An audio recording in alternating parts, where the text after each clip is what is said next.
আসসালামু আলাইকুম। ধন্যবাদ আজুল ইসলামকে। এই পর্যায়ে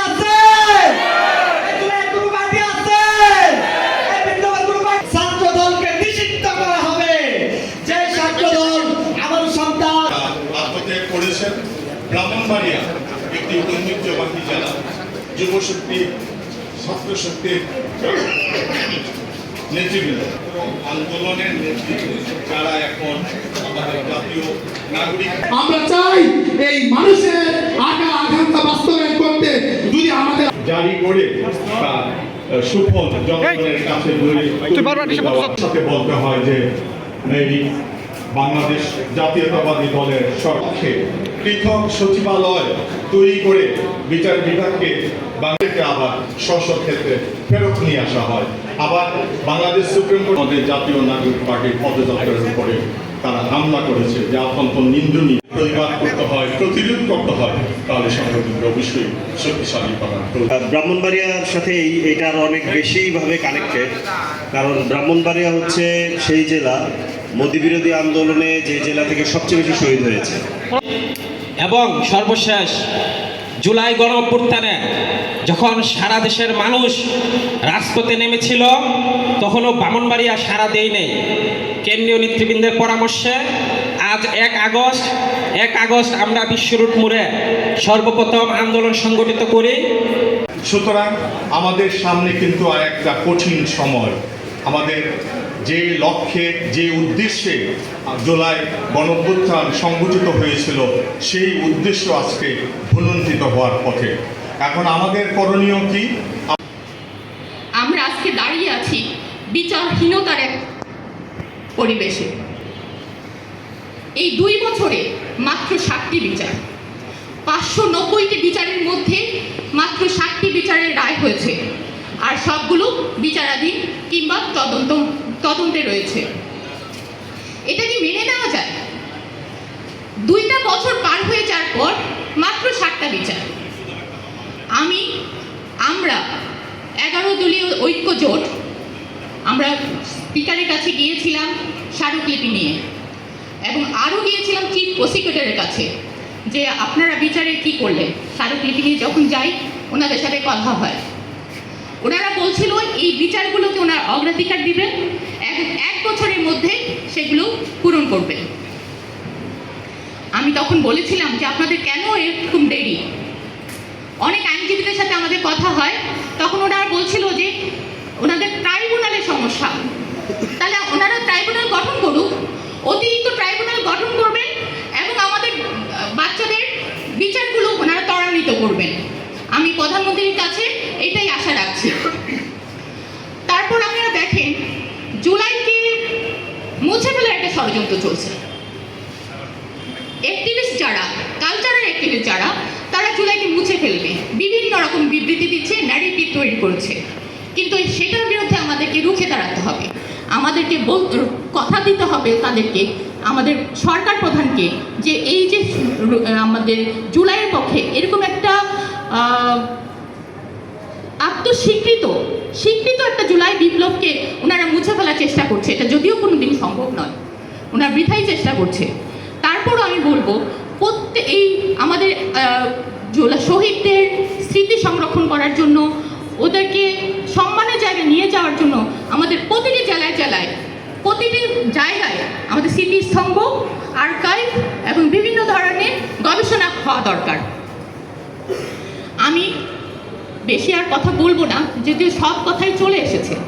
তারপর আমি বলবো, যদি গণভোট, এই 70% গণভোট যদি না হয়, গণভোটের রায় যদি কার্যকর না হয়, জুলাই সনদ যদি কার্যকর না হয়, তাহলে আমাদের যে পঙ্গুত্ব বরণ করেছে যেই ভাইয়েরা, আমার যে সন্তানেরা, যে তারা যারা মৃত্যু করে গেছেন, যে রক্ত আমাদের আসলে বৃথা চলে যাবে। সেই জন্য আমরা সবাই আওয়াজ তুলব, গণভোট, গণরায় এবং জুলাই সনদ যেন অতি সত্বর বাস্তবায়ন করে। আমি জানি এটা বাস্তবায়ন হতেই হবে। আমরা যদি আজকে যদি বাস্তবায়ন হতো, তাহলে হবিগঞ্জে এনসিপির উপর এই হামলাটা হতো না। এনসিপির উপর, এই জুলাই অভ্যুত্থানের নায়কদের উপর এই হামলা হতো না। এই হামলা করেছেই তারা, যাতে জুলাইটাকে মুছে ফেলা যায়। জুলাই মুছে ফেলা সম্ভব নয়। আমি আবারও প্রধানমন্ত্রীর কাছে আবেদন জানাবো, প্রধানমন্ত্রী যেন তার গায়ে আসলে খালেদা জিয়ার রক্ত, শহীদ প্রেসিডেন্ট জিয়াউর রহমানের রক্ত, ওনাকে তো আসলে ব্যর্থ করে দেওয়া যাবে না, উনি আসলে ব্যর্থ হতেও চান না। ওনার যে কর্মীরা আছে তাদেরকে বলবো, উনি যেন তাদেরকে বলে এই সব কিছু বন্ধ করতে, গণভোট জুলাই সনদকে বাস্তবায়ন করতে। আমাদের কথায় কথায় বিএনপি দেখবেন বলবে, এটা আমাদের উদ্দেশ্য করেই বলে যে জুলাই নিয়ে ব্যবসা করা যাবে না, জুলাই ব্যবসা হাদি ব্যবসা, এসব ব্যবসা চালু রাখতে হবে। ওনারা কেন বলে এগুলো নিয়ে আমাদেরকে অপমান করতে চায়, এগুলো নিয়ে অপমান করে। যখন হাদি ব্যবসার কথা বলে তখন মনে মনে খারাপ লাগে, অপমান লাগে, মনে হয় যে আমি আসলে এরকম কিছু করে ফেলতেছি কি না। বাট এগুলো বলে বলে হাদিকে কিন্তু নিউজ ফিড থেকে সরিয়ে দেওয়া হয়েছে, তাই না? হাদিকে নিউজ ফিড থেকে সরিয়ে দেওয়া হয়েছে। আপনাদের এখানে ব্রাহ্মণবাড়িয়ায় দাঁড়ালে সবার আগে যে কথা বলতে হয়, সেই যে 17 জন 19 জন মানুষ মোদি বিরোধী আন্দোলনে মারা গিয়েছে, এদের নিয়েও আপনার ব্যবসা করতে হবে। মাঠে ঘাটে দাঁড়িয়ে দাঁড়িয়ে এই ব্যবসার দোকান চালু রাখতে হবে। ব্রাহ্মণবাড়িয়ার প্রত্যেকটা তীব্র মাটিতে কর্নারে কর্নারে মোদি বিরোধী আন্দোলনে যে শহীদরা মারা গিয়েছিল তাদের নিয়ে ব্যবসা চালু রাখতে হবে। ওনারা কথাটাকে ব্যবসা বলে কেন বলে? আমাদেরকে শব্দটা আসলে ব্যবসা না, আমরা তাদেরকে উজ্জীবিত রাখি। জুলাইয়ের কথা এনসিপি ছাড়া আর কে বলে? 11 দলীয় জোট বলে, অবশ্যই বলে, কিন্তু সরকার দল কতক্ষণ বলে? বরং তারা দমায় রাখে যাতে ওরা না বলে। এসব অপমান গায়ে মাখবেন না। জুলাই ব্যবসা করবেন, তারা যদি জিয়া ব্যবসা করতে পারে, জুলাই ব্যবসা করতে অসুবিধা কি? জুলাই শহীদ হয় নাই, 1400 শহীদ হয় নাই, জাবিরের মা পথে ঘাটে কথায় কথায় কাঁদে। ব্যবসা করবো না? এই ব্যবসা ওদেরকে বাঁচিয়ে রাখবে। আপনারা যেটাকে ব্যবসা বলেন, এটা স্নেহ, মায়া, মমতা, এটা দরদ। এই দরদ আমরা বাঁচিয়ে রাখবো। আপনারা ব্যবসা ব্যবসা বলে আমাদেরকে আটকায় রাখতে পারবেন না। যেই শহীদের মায়েরা, যেই শহীদের রক্তের উপরে আপনারা দাঁড়িয়ে আজকে সরকার গঠন করেছেন, তারা তো আপনাদের কথা বলে না। তারা সংস্কারের কথা বলে, তারা সংবিধান সংস্কারের কথা বলে, পুলিশ কমিশন গঠনের কথা বলে, তারা গুম কমিশন গঠনের কথা বলে। এইখানে তারা তো আপনারা নিজেদেরকে এমন একটা জায়গায় নিয়ে গেছেন যে আপনাদের পক্ষে কোনো নির্যাতিত মানুষ নেই। কারণ কি? কারণ মজলুমরা মজলুমের পক্ষেই থাকে, জালিমের পক্ষে থাকেন। আপনারা তো আবার জালিম হয়ে উঠেছেন। মেবি আপনারা জালিম ছিলেন, নিজেদের জালিম মনোভাবটা আপনারা অন্তরে দমিত রাখছিলেন। তবে আপনাদের কথা বা বিএনপির কথা বলতে গেলে যার কথা বলতেই হয়, তিনি হচ্ছেন আপসীন নেত্রী বেগম খালেদা জিয়া। জীবনের শেষ রক্তবিন্দু পর্যন্ত দেশের জন্য লড়াই করছেন। মানে একটা নারী স্বামী হারা হয়েছেন, সন্তান হারা হয়েছেন, সন্তানকে দেখতে পায় নাই, নাতি দেখতে পায় নাই, তার ছেলের বউ বিধবা, তার জীবনে আর কি আছে? বাংলাদেশের সবচেয়ে নির্যাতিত নারীদের মধ্যে তিনি একজন। তার কণ্ঠস্বর কিন্তু কেউ রুখতে পারে নাই, রাখতে পারে নাই। আপনারা বেগম জিয়ার আদর্শ বুকে লালন করে আছেন, যারা সংস্কারপন্থী আছেন, আমি জানি। আলিফ যখন চোখ হারিয়ে কাঁদে, আপনাদের বিবেক তখন নাড়া দেয়, আমি জানি।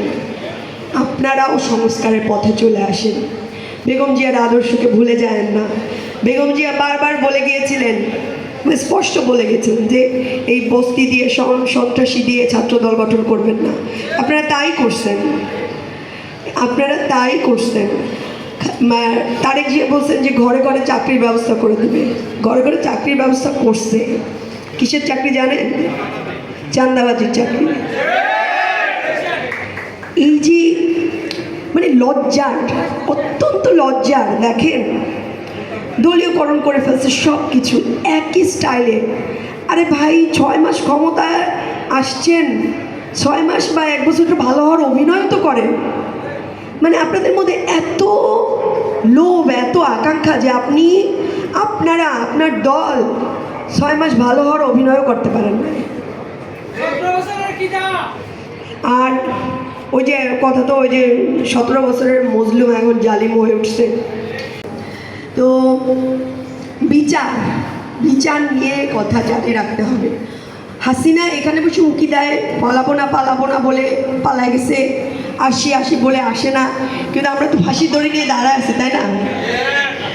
মানে ফাঁসি উনি আসলে তো আমাদের মানে ওই দিন ঈদের দিন হবে, উনি আসবে, ওনারে ফাঁসি দেবো, আমরা ঈদ উদযাপন করব। তো আসুক, আপনি আসেন, হাসিনার উদ্দেশ্যে বলবো যে আপনি আসেন, আমরা ফাঁসির দড়ি নিয়ে আপনাকে ফাঁসি দেওয়ার জন্য প্রস্তুত আছি। আপনি আসি বলে পালাবো না বলে পালান নাই, আসি বলে আইসেন না, এরকম ধোকা আপনার নেতাকর্মীদের দিয়েন না।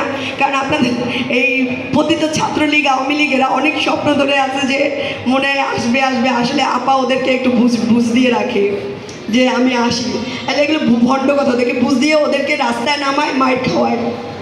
তো ছাত্রলীগ রাস্তাঘাটে নামলে সেটাকে আপনাদের প্রতিহত করতে হবে, আওয়ামী লীগ রাস্তাঘাটে নামলে প্রতিহত করতে হবে, এটাও মাথায় রাখেন। আর আপনারা ব্রাহ্মণবাড়িয়া মানুষ তো অনেক সাহসী মানুষ।